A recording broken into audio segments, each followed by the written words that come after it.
Hello दोस्तों, एक बार फिर से स्वागत है हमारे यूट्यूब चैनल लेवन स्टूडेंट में। तो आज हम बात करने वाले हैं कक्षा 6 के एनसीईआरटी अध्याय 6 में इतिहास के बारे में बात करने वाले हैं। तो इतिहास के हम लोग चैप्टर नंबर 6 पे पहुंच चुके हैं।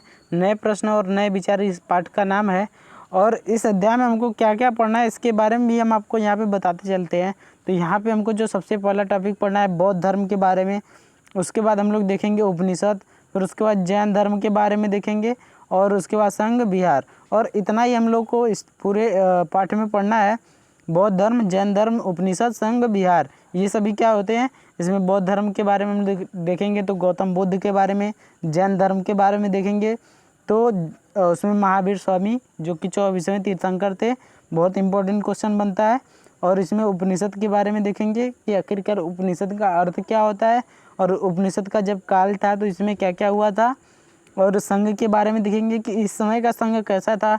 और हमने महाजनपद के संघ के बारे में भी पढ़ा था, तो उसमें एक वज्जी संघ था, उसके बारे में भी हमने पढ़ा था महाजनपद काल में। और यहाँ पे हम बिहार के बारे में भी जानेंगे। तो ये एनसीईआरटी में आपको सभी एग्ज़ाम के लिए महत्वपूर्ण है। यहाँ पे हम लोग एनसीईआरटी को समझेंगे कि एनसीईआरटी को आखिरकार पढ़ा कैसे जाता है। एक बार आपको ये समझ में आ गया तो फिर अपने से आप एनसीईआरटी को पढ़ सकते हैं। तो एवन स्टूडेंट पे आपका स्वागत है और वीडियो को अपने दोस्तों के पास शेयर करते चलिएगा। तो स्टार्ट करते हैं इस अपने प्यारे से सेशन का। तो यहाँ पे जो हमारा फर्स्ट टॉपिक है इसको हम लोग देखते हैं। तो यहाँ पे जो बुद्ध की कहानी है इसको हम लोग स्टार्ट करते हैं ना। तो जो बुद्ध थे, ठीक है, उनका नाम सबसे पहले जो था वह सिद्धार्थ था। तो उनको सर्वप्रथम सिद्धार्थ कहा जाता था, लेकिन जब बाद में उन्होंने ज्ञान की प्राप्ति की तो उनको गौतम बुद्ध के नाम से जाना जाता था। ठीक है, उनको गौतम बुद्ध के नाम से जाना जाता था। तो कहानी कुछ ऐसी है कि जब गौतम बुद्ध, ठीक है, उनको बहुत सी सुख सुविधाएं दी जाती थी उनके पिता द्वारा, ठीक है, तो उनको किसी भी दुख से उनको सामना नहीं कराया जाता था। उनको अच्छे मतलब कि उनको सुविधा दी जाती थी। तो एक दिन वो अपने साथी के साथ, चन्ना के साथ एक सैर पर निकलते हैं रथ के साथ। तो वे आगे चलते हैं तो देखते हैं कि एक वृद्ध व्यक्ति है, कोई दुखी है, कोई मर गया है। तो उनको ये सब देखकर उनके मन में बहुत ज़्यादा घृणा उत्पन्न होती है और वे निकल चलते हैं अकेले घर को छोड़कर ज्ञान की प्राप्ति के लिए निकल चलते हैं। तो वे ज्ञान की प्राप्ति के लिए निकल चलते हैं। तो उनका मेन मकसद ये था कि आखिरकार मनुष्य को दुख क्यों होता है ना। तो उनका ये मकसद था, उनका शिक्षा प्राप्त करने का ये मकसद था। लोगों को शिक्षा देते थे कि आखिरकार मनुष्य जो होता है वो दुखी क्यों होता है ना। तो इस तरीके से बुद्ध जब निकल चले, सिद्धार्थ जब निकल चले तो उन्होंने 6 वर्ष तक तपस्या की। उसके बाद उनको ज्ञान की प्राप्ति हो गई। तो उम्मीद करते हैं ये कहानी आपको समझ में आया होगा। तो स्टार्ट करते हैं अपने इस पाठ का, ठीक है, बुद्ध की कहानी से ना, बुद्ध की कहानी से। तो ये बात है लगभग कितने वर्ष पूर्व की, तो 2500 वर्ष पूर्व की ये बात है, लगभग 2500 वर्ष पूर्व की। तो यहाँ पे सिद्धार्थ का जन्म होता है कपिलवस्तु के लुम्बिनी नामक ग्राम में। कपिलवस्तु के लुम्बिनी नामक ग्राम में उनका जन्म होता है। तो इस समय जो लोगों के जीवन में बहुत सारे परिवर्तन हो रहे थे ना, सामाजिक जीवन की यदि हम लोग बात करें तो 2500 वर्ष पूर्व, जैसे कि हम लोग महाजनपद काल में देखे थे तो लोगों ने जो राजा थे वहाँ पे सेनाएं बनाते थे। उसके बाद अपने किले का निर्माण करवाते थे, उसमें बहुत सारे लोगों को रखते थे। इस तरीके से हम लोग वहाँ पे देखते हैं कि उस समय जो जीवन में काफ़ी तेज़ी से परिवर्तन हो रहा था ना, काफ़ी तेज़ी से परिवर्तन हो रहा था। जैसा कि हमने अध्याय 5 में देखा था महाजनपद के बारे में। इसमें कुछ बहुत ज़्यादा शक्तिशाली राजा थे जिसमें कि बिम्बिसार, अजातशत्रु, ठीक है, इस तरीके से मगध का राजा हुआ करते थे। फिर उसके बाद हज़ारों साल बाद नगर उभर रहे थे, मतलब कि बहुत सारे नगर उभर रहे थे ना। फिर उसमें हम लोग गांव के जीवन में भी बहुत सारे बदलाव देख रहे थे। फिर उसके बाद बहुत सारे विचारक आए उनके जीवन में परिवर्तन होने के लिए। फिर इसमें जो थे गौतम बुद्ध भी थे, ठीक है, इसी में गौतम बुद्ध भी थे 2500 वर्ष पूर्व पहले। तो जो बुद्ध थे, ठीक है, अब इनके बारे में हम लोग पढ़ते हैं। तो बुद्ध की शिक्षा यही थी कि उन्होंने जीवन के सच्चे अर्थ को जानना की जो चाह रखते थे, उनको बुद्ध जो थे वे शिक्षा देते थे, जो जीवन के सच्चे अर्थ को जानते थे, समझना चाहते थे ना। तो बुद्ध जो थे वे क्षत्रिय कुल से थे तथा शाक्य नामक एक छोटे से गढ़ से संबंधित थे। ठीक है, शाक्य नामक एक छोटे से गढ़ से गढ़ से संबंधित थे। तो वे युवा अवस्था में ही अपना घर बार त्याग करके, ठीक है, ज्ञान की खोज में सारे सुखों को छोड़ करके, ठीक है, वे एक राजा के लड़के थे। तो राजा के लड़के थे तो उनको कोई दुख तो था नहीं, सुख था। तो वे सभी सुख को छोड़ कर के भ्रमण पे निकल गए। भ्रमण पे निकलते हुए उन्होंने ज्ञान की प्राप्ति के लिए उन्होंने एक रास्ता ढूंढा, ठीक है, एक रास्ता ढूंढा। उन्होंने निश्चय किया कि मैं अब अकेले जाऊंगा, घर बार त्याग करूंगा, उसके बाद मैं एक ज्ञान की प्राप्ति करूंगा। तो वे गए बोध गया, जिसको हम लोग वर्तमान बिहार बोलते हैं, वहाँ पे वो गए पीपल वृक्ष के नीचे। तो यहाँ से क्वेश्चन बनता है कि बुद्ध ने ज्ञान की प्राप्ति किस वृक्ष के नीचे की थी ना, किस वृक्ष के नीचे की थी। तो ये वाला इम्पोर्टेंट है, आप इसको नोट्स आप लोग बनाते चलिएगा। नोट्स वेरी इंपॉर्टेंट होता है ना, नोट्स वेरी इंपॉर्टेंट होता है। जो भी भाई लोग बहन लोग, जो भी छात्र छात्राएँ, जो भी परीक्षा कोई भी गवर्नमेंट एग्जाम की तैयारी कर रहा है, तो वीडियो देखते हैं तो आप इसको नोट्स बनाते चलिए, जो भी इम्पोर्टेंट पॉइंट है। तो इसको बताया जाता है कौन सा इंपॉर्टेंट पॉइंट है, आप उसका तुरंत नोट्स बनाते चलिएगा। तो इस तरीके से वे पीपल वृक्ष के नीचे, ठीक है, बैठे। तो वहाँ पे उन्होंने क्या किया, लगभग 6 वर्षों तक उन्होंने क्या किया, तप किया, तपस्या की। इसके बाद उनको क्या हुआ, ज्ञान की प्राप्ति हुई। तो उनको पीपल वृक्ष के नीचे ज्ञान की प्राप्ति हुई। इसके बाद वे जब उनको ज्ञान की प्राप्ति हुई तो वे विभिन्न जगहों पर जाते थे, अपने ज्ञान को सबको देते थे, अपने ज्ञान के बारे में बताते थे। और उनकी जो ज्ञान थी, उनकी जो शिक्षा थी, वे प्राकृतिक भाषा में थी, मतलब कि जैसे हम लोग की भाषा है उस तरीके से थी। तो फिर वे आए उत्तर प्रदेश के वाराणसी में आए, ठीक है। वाराणसी में एक जगह है सारनाथ, ठीक है। सारनाथ हम लोग के अभी घर से ज़्यादा दूर नहीं है। तो यदि आप सारनाथ नहीं गए हैं तो जाकर वहाँ पे देख सकते हैं। वहाँ पे गौतम बुद्ध के बारे में अच्छा खासा वहाँ पे जानकारी आपको प्राप्त हो सकती है। तो आप एक बार जाके वहाँ पर घूम सकते हैं। तो सारनाथ पे उन्होंने गए और वहाँ पे पहली बार उन्होंने क्या दिया, अपना एक उपदेश दिया, इसी की वजह से सारनाथ काफ़ी प्रसिद्ध है। इसी की वजह से सारनाथ काफ़ी प्रसिद्ध है। तो सारनाथ पे सबसे प्रथम उपदेश दिया। तो यहाँ से भी एक इम्पॉर्टेंट क्वेश्चन बनता है, और ये बनता है कि सबसे प्रथम बार जो गौतम बुद्ध ने अपना प्रथम उपदेश दिया था, वे कहाँ दिया था, तो सारनाथ में दिया था। और इसको बोलते क्या है, तो इसको बोलते हैं महाभिनिष्क्रमण बोलते हैं ना, महाभिनिष्क्रमण, सॉरी, इसको हम नेक्स्ट वीडियो में बताएंगे कि इसको क्या बोलते हैं। जब हम गौतम बुद्ध के बारे में एक अलग से वीडियो बनाएंगे, उसकी डिटेल से चर्चा करेंगे। तो यहाँ पे हम स्टार्ट करते हैं अपना ये। तो यहाँ पे सारनाथ, यहाँ से इम्पोर्टेंट क्वेश्चन बनता है। तो उन्होंने यहाँ पे पहली बार क्या दिया था, अपना उपदेश दिया था। नेक्स्ट जब वे इसी तरीके से वे अपने पूरे जीवन को पैदल यात्रा में मतलब कि पूरे इधर से उधर पूरा पैदल यात्रा करते हैं, जगह जगह जाते हैं, अपनी शिक्षा को देते हैं। फिर उनकी शिक्षा में धीरे धीरे भिक्षुओं को इसमें, मतलब कि भिक्षुओं को उसमें सम्मिलित किया गया, भिक्षुणियों को सम्मिलित नहीं किया गया। तो सबसे पहले उन्होंने भिक्षुणियों को भी बाद में सम्मिलित किया गया बहुत लोगों को कहने पर। तो वो जो भिक्षुणियाँ थी, उनकी एक मौसी थी जिसको महाप्रजापति गौतमी बोला जाता है, उनको सबसे पहले भिक्षुणी के रूप में उनको सम्मिलित किया गया था। उसके बाद महात्मा बुद्ध की मृत्यु हो जाती है कुशीनारा में। तो यहाँ से भी दोस्तों एक इम्पॉर्टेंट क्वेश्चन बनता है कि महात्मा बुद्ध की मृत्यु कहाँ पर हुई थी, तो कुशीनारा में हुई थी। उनकी मृत्यु जो हुई थी कुशीनारा में हुई थी। तो ये आप लोग नोट्स बनाते चलिएगा, मैं एक बार दोबारा बोल दे रहा हूँ। तो बुद्ध ने ये शिक्षा दी कि जो मनुष्य का जीवन होता है, ये अधिकतर जो होता है दुखों से और कष्टों से भरा हुआ होता है। जो मनुष्य का जीवन होता है, ये दुखों से और कष्टों से भरा हुआ होता है।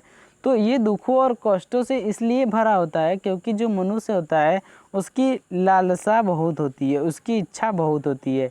जैसे किसी भी मनुष्य को एक चीज़ मिल जाता है तो वे दूसरी चीज़ के लिए कि मुझे ये भी चाहिए, मुझे वो भी चाहिए, उसकी इच्छा धीरे धीरे बढ़ती रहती है। यदि उसको ये नहीं मिलता है तो उसको क्या होता है, दुख का उसको अनुभव करना पड़ता है। उसको दुख की मतलब कि एक तरीके से उसको दुख होता है, उसको कष्ट मिलता है ना।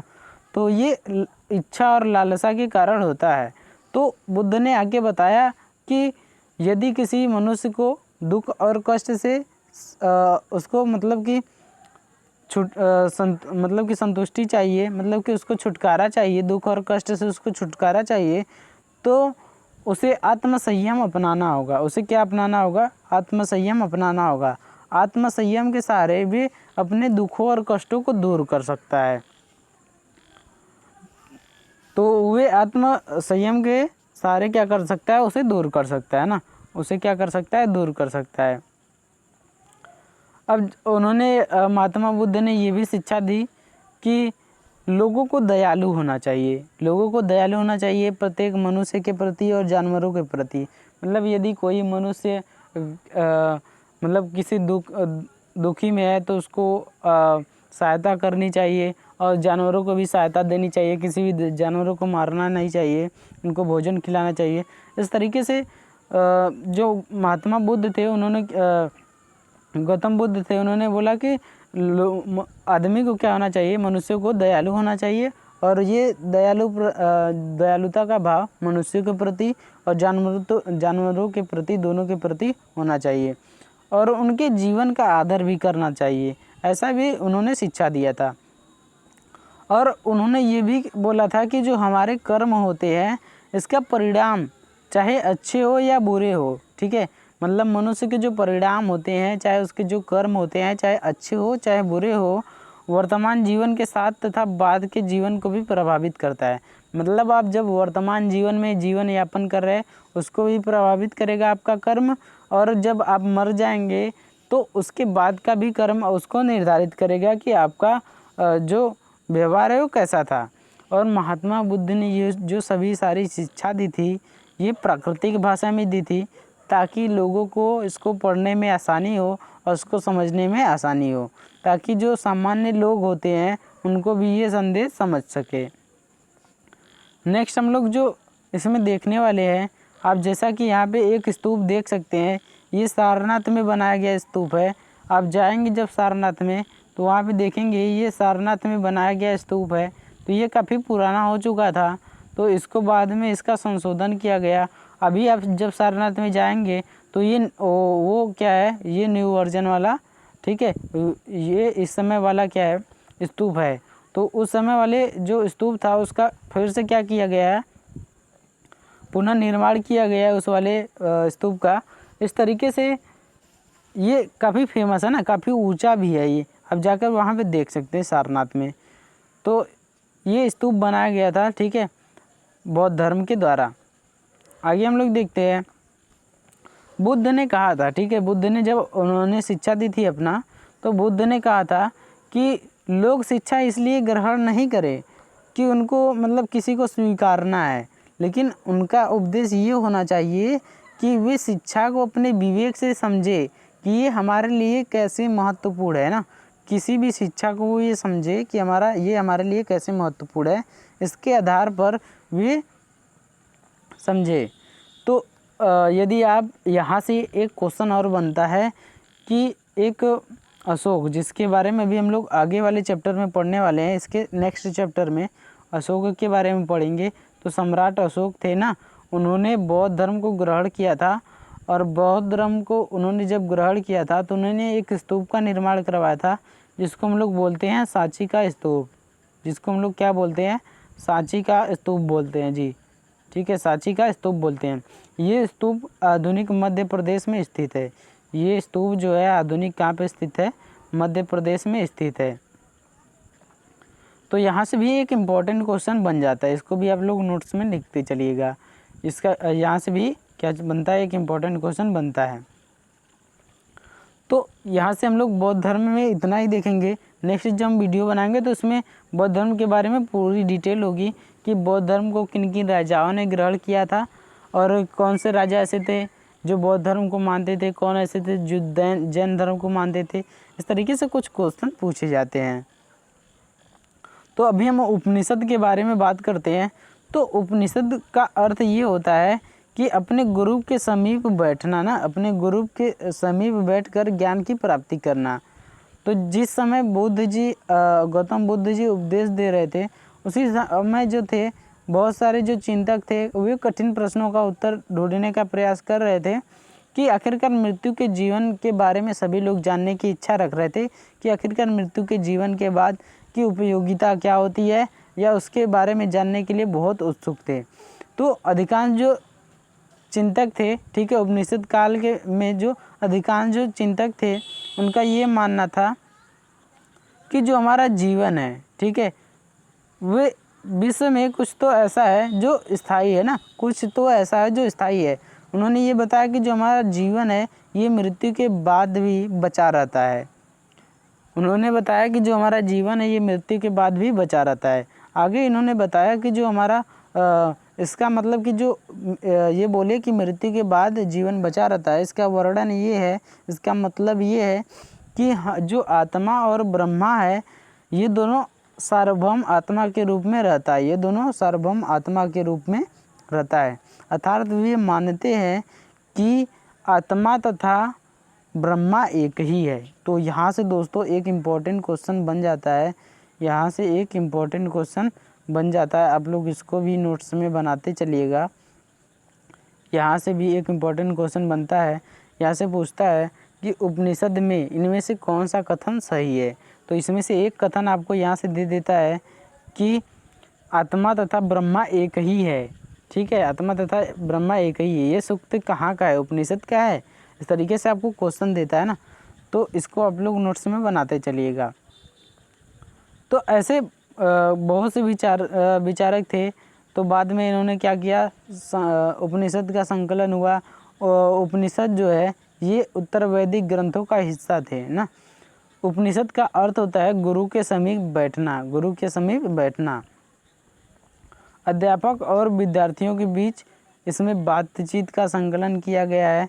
तो उपनिषद में इतना बताया गया है। आगे हम लोग उपनिषद के बारे में भी डिटेल से चर्चा करने वाले उत्तर वैदिक काल में। तो यहाँ पे एक कहानी मिलती है, किस्सा गोमती की कहानी। तो यदि आप इस कहानी को सुनना चाहते हैं तो आपको बता देते हैं। तो यहाँ पे किस्सा गोमती की कहानी है। तो एक किस्सा गोमती नाम की एक महिला थी, उसका एक पुत्र था जिसका की मृत्यु हो गया था, ठीक है, उसका क्या हो गया था, उसके बेटे का मृत्यु हो गया था। तो ये काफ़ी रो रही थी, महिला काफ़ी रो रही थी। तो एक बुजुर्ग द्वारा उसे गौतम बुद्ध के पास ले जाया गया। तो उस महिला ने बोला, किस्सा गोमती ने बोला कि यदि आप भगवान हैं तो आप इस मेरे पुत्र को फिर से जीवित कर दीजिए ना, मेरे पुत्र को आप फिर से क्या कर दीजिए, जीवित कर दीजिए। तो गौतम बुद्ध जी ने बोला अच्छा ठीक है, मैं इसको जीवित कर दूंगा, लेकिन मेरी एक शर्त है। तो उन्होंने कहा कि यदि आप मेरा शर्त मानना चाहती हैं तो मैं आपको पुत्र को जीवित कर दूंगा। तो किस्सा गोमती जी बोलते हैं कि आप अपना शर्त बताएं, मैं उसे मानने के लिए तैयार हूँ। तो गौतम बुद्ध जी ने बताया कि आपको ऐसा घर ढूंढना है जिसमें कि आपको ऐसे घर से आपको एक मुट्ठी क्या करना है, आपको एक मुट्ठी सरसों का बीज लेके आना है, ठीक है, इसका सरसों का बीज लेके आना है, जिसके घर में कोई भी किसी की भी मृत्यु नहीं हुई हो, जिसके घर में किसी की भी मृत्यु नहीं हुई हो। तो किस्सा गोमती जी जाती है, वे प्रत्येक घर में जाती हैं। तो किसी के घर में किसी के भाई, तो किसी का बहन, किसी का पिता, किसी का पुत्र, इस तरीके से सभी के घर में मरे थे, मृत्यु हुई थी किसी ना किसी का। तो आखिरकार किस्सा गोमती आती है, उनके प्रश्नों का उनको उत्तर मिल गया होता है और वे वहाँ से अपने बेटे को लेकर चली जाती हैं। तो इस तरीके से कहानी थी, किस्सा गोमती की कहानी थी। फिर एक बुद्धिमान भिखारी की भी कहानी आती है, ये उपनिषद पर आधारित था। तो उपनिषद में जैसा कि बताया गया था कि आत्मा, ठीक है, आत्मा तथा ब्रह्मा एक ही है ना। तो इस तरीके से जो दो ऋषि थे वे भोजन करने जा रहे थे और ये जो भिखारी था ये उनके पास पहुंचता है, बोलता है कि ऋषि जी हमको भी भोजन दीजिए ना, ऋषि जी हमको भी भोजन दीजिए। तो ये जो दोनों ऋषि थे उनको उसको मना कर देते हैं, अरे कैसे हो तुम, मतलब इतना गंदा संदा लगा हमारे पास आ रहे हो, दूर जाओ हम तुमको भोजन नहीं देंगे। तो बोलता है कि आप ये भोजन किसी को चढ़ाते हैं। तो वो बोला कि हाँ हम ब्रह्मा को चढ़ाते हैं। तो बोलता है कि ब्रह्मा को चढ़ाते हैं, तो आप भोजन ग्रहण करते हैं तो किस लिए करते हैं, तो आत्मा की संतुष्टि के लिए। तो इस तरीके से जब वे कहता है कि इस तरीके से आत्मा तो सभी के अंदर है, आत्मा तो आपके अंदर भी है, आत्मा हमारे अंदर भी है। तो वो बोलते हैं कि हाँ, आत्मा तो सभी के अंदर है। तो बोलता है कि आत्मा तथा ब्रह्मा एक ही है। यदि आप ब्रह्मा को भोजन दे रहे हैं मतलब कि आत्मा को दे रहे हैं। तो इस तरीके से यदि आप मुझे भोजन देंगे तो ब्रह्मा को भी देंगे। तो इस तरीके से बुद्धिमान जो भिखारी था ये ऋषि से भोजन क्या करता है, ले लेता है और ग्रहण कर लेता है। यही कहानी थी बुद्धिमान भिखारी की। नेक्स्ट हम लोग चलते हैं यहाँ पे, ठीक है।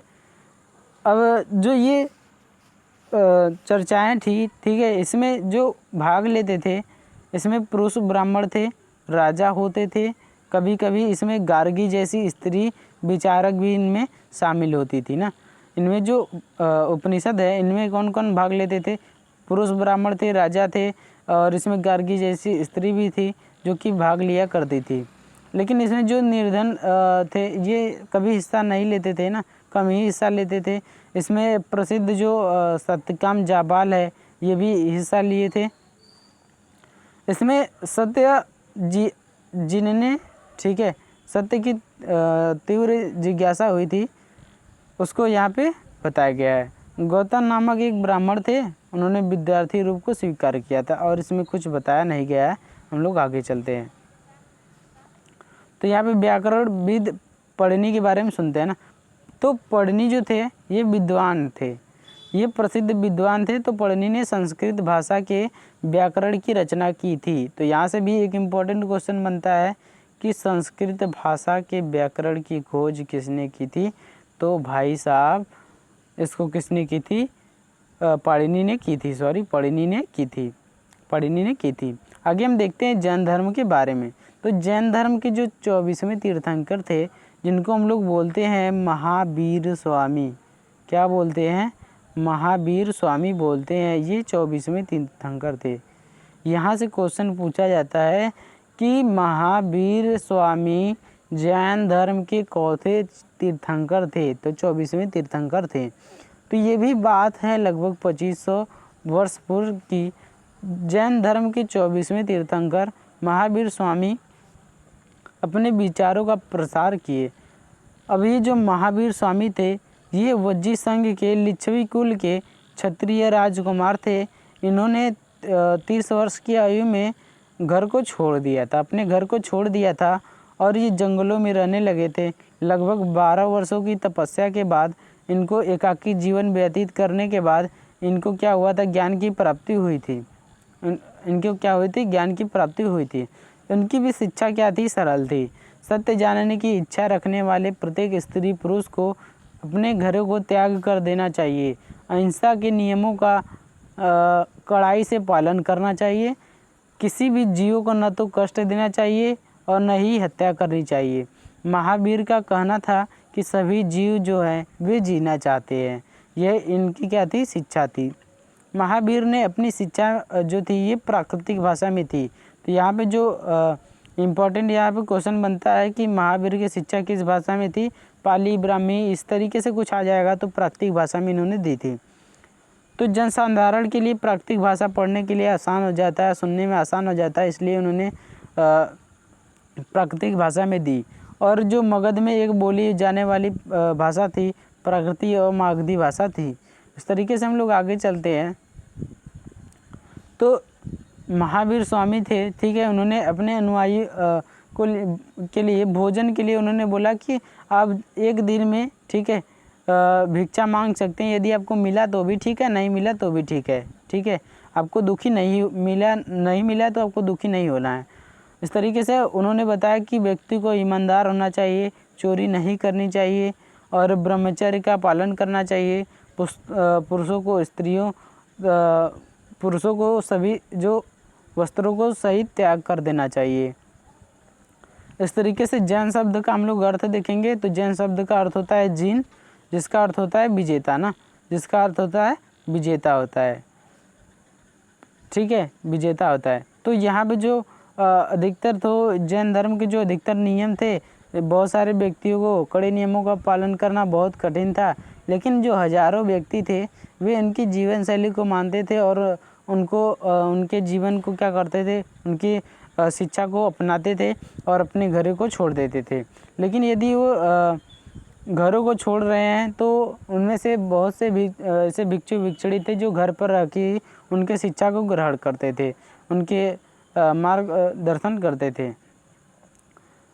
अब इसमें हम आगे आपको बताते हैं कि जो व्यापारी थे इन्होंने जैन धर्म का काफ़ी समर्थन किया। इन्होंने किसानों के लिए इन नियमों का पालन अत्यधिक कठिन था। मतलब जो किसान होते हैं उनका जैन धर्म का पालन करना अत्यंत कठिन था, क्योंकि जब किसान खेती करते हैं तो खेती करते समय बहुत सारे कीड़े मकोड़े जो है उनको मारना पड़ता है, इस कारण उनको ये कठिन था। बाद में जो सदियों में जैन धर्म उत्तर भारत के कई हिस्सों में साथ जैसे कि गुजरात में और तमिलनाडु में और कर्नाटक में इन जैसे हिस्सों में फैल गया था। फिर महावीर जो थे उनके अनुयायियों को शिक्षा दी, मौखिक रूप से ही वे शिक्षा देते रहे। उनकी शिक्षा लगभग 1500 वर्ष पूर्व गुजरात में वल्लभी नामक स्थान पर लिखी गई थी। इसके बाद हम लोग देखते हैं संघ के बारे में। संघ आखिरकार होता क्या है, तो हम लोग यदि बात करेंगे वज्जी संघ के बारे में, मतलब कि जब बहुत सारे लोग इकट्ठा होकर बातचीत करते हैं, किसी भी विषय के बारे में बात करते हैं, तो उसे हम लोग संघ बोलते हैं ना। तो इस तरीके से महावीर स्वामी तथा जैन दोनों का मानना था कि घर त्याग करने से ही क्या होता है, सच्चे ज्ञान की प्राप्ति होती है। तो मतलब किसी भी विद्यार्थी को या किसी भी को भी सच्चे ज्ञान की यदि प्राप्ति करना है तो अपने घरों को क्या करना होगा, अपने घरों को त्याग करना होगा। घरों को क्या करना होगा, त्याग करना होगा। इस तरीके से उन्होंने संघ नामक एक संगठन बनाया, जहाँ पे कि ये जो लोग होते थे यहीं पर एकत्रित होते थे, जो कि अपने घरों को त्याग करते थे। लेकिन इनमें जो घरों को त्याग करते थे या फिर ये जो संघ में जो बौद्ध भिक्षु थे, ठीक है, इनको विनय पिटक में इनका वर्णन मिलता है ना। विनय पिटक नामक ग्रंथ में इनका वर्णन मिलता है कि आखिरकार जो भिक्षुड़ी थी, जो इसमें जो घरों को त्याग करते थे उनका जीवन कैसा हो जाता था। तो यहाँ पे भी इम्पोर्टेंट एक क्वेश्चन बनता है, तो इसको भी आप नोट करते चलिएगा। नेक्स्ट हम लोग यहाँ पे बात करते हैं आगे कि ये जो संघ थे इसमें सभी प्रवेश ले सकते थे, और प्रवेश के लिए बच्चों को अपने माता पिता से आज्ञा लेना पड़ता था, दासों को अपने स्वामी से आज्ञा लेना पड़ता था, राजा को यहाँ काम करने वाले लोगों को राजा से आज्ञा लेना पड़ता था, और कर्जदारों को अपने देने वाले से अनुमति लेनी होती थी। एक स्त्री को अपने पति से अनुमति लेनी पड़ती थी।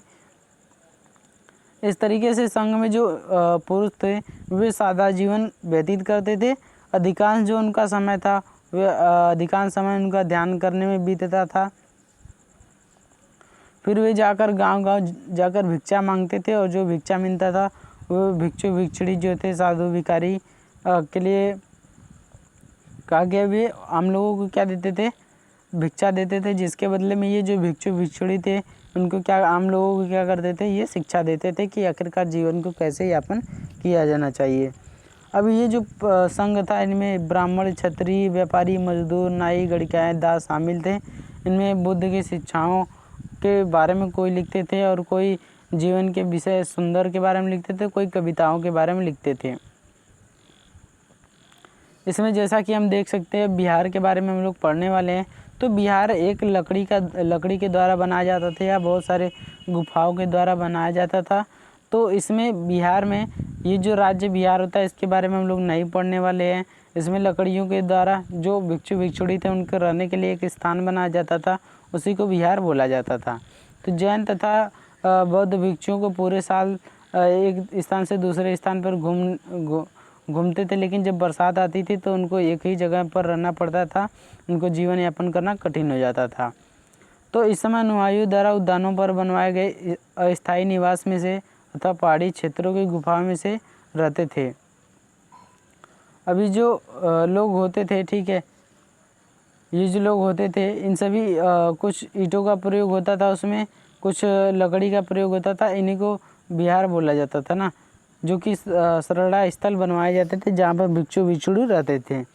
इस तरीके से हम आगे जो देखते हैं कि जो धनी व्यापारी थे और जो भूस्वामी थे, ये कुछ दान देते थे उनको, भूमि दान देते थे जहाँ पे बिहार का निर्माण होता था।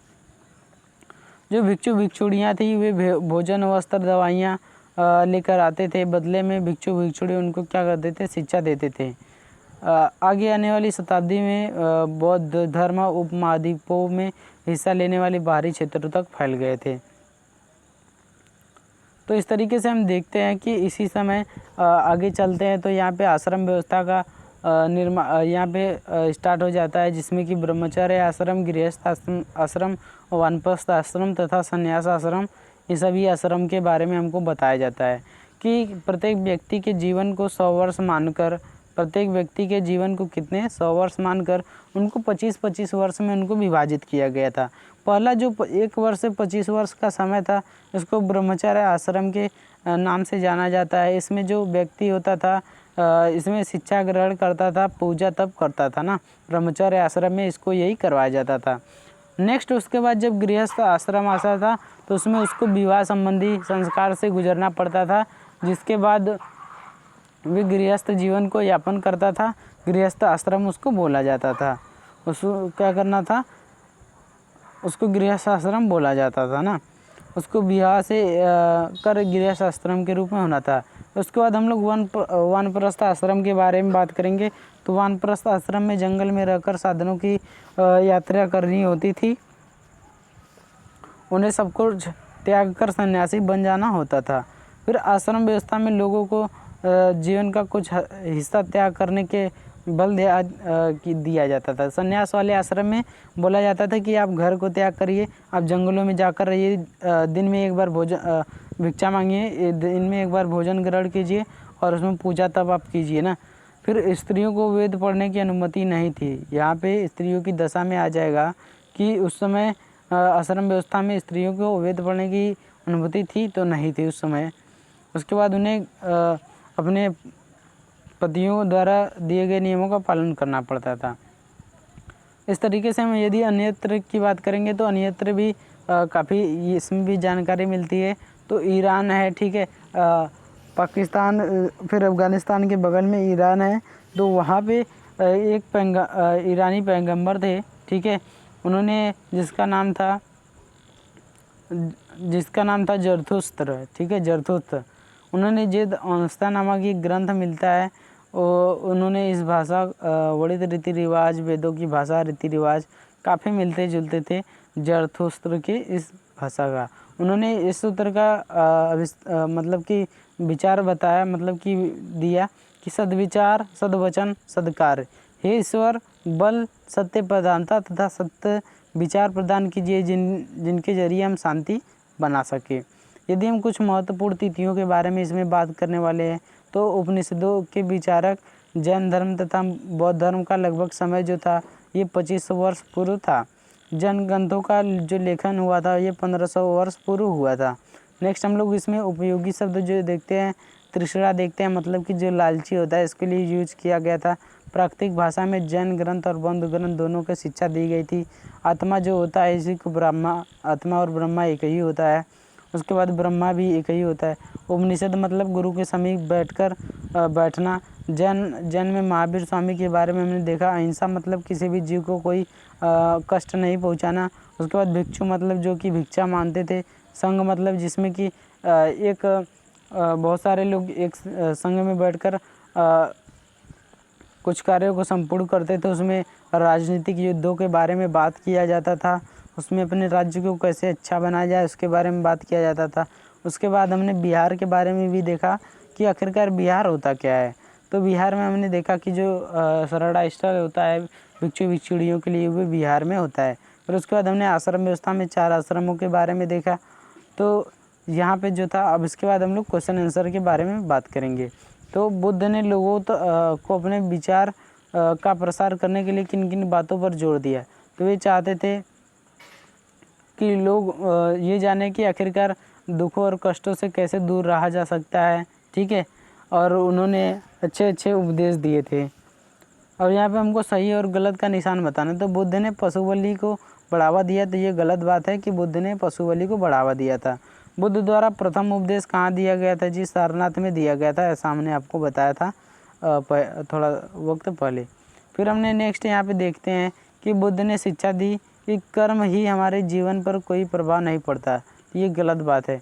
तो बुद्ध ने बताया था कि कर्म जो होता है ये हमारे जीवन पर प्रभाव डालता है। ये केवल वर्तमान जीवन पर ही प्रभाव नहीं डालता, अन्यथा ये हमारे जो बाद के जो मृत्यु हो जाता है उसके बाद के जीवन पर भी ये प्रभाव डालता है। बुद्ध ने बोध गया में ज्ञान प्राप्त किया था, किस वृक्ष के नीचे? तो पीपल वृक्ष के नीचे इन्होंने ज्ञान की प्राप्ति की थी। तो ये वाला भी राइट आंसर हो जाएगा, ये वाला सही हो जाएगा। उसके बाद उपनिषदों के विचारकों का मानना था कि आत्मा तथा ब्रह्मा वास्तव में एक ही है। तो ये क्या है? ट्रू है, ये सही है। आगे हम लोग देखते हैं कि उपनिषदों के विचारक किन प्रश्नों का उत्तर देना चाहते थे। तो उन्होंने बताया कि जो आत्मा है और जो ब्रह्मा है ये दोनों क्या है? एक ही है। आत्मा और ब्रह्मा क्या है? आत्मा और ब्रह्मा क्या है? एक ही है। फिर महावीर की प्रमुख शिक्षाएं क्या थी? तो किसी को दुख नहीं पहुंचाना, किसी जानवरों को क्षति नहीं पहुंचाना है, चोरी नहीं करना, ईमानदारी हमेशा करना है, फिर किसी भी अहिंसा नहीं करना है। ये सभी उनकी प्रमुख शिक्षा थी। महावीर की ये सभी प्रमुख शिक्षा थी। तो यदि वीडियो आपको अच्छा लगा तो वीडियो को लाइक, शेयर और चैनल को सब्सक्राइब करना ना भूलें। Thanks for watching my video. धन्यवाद।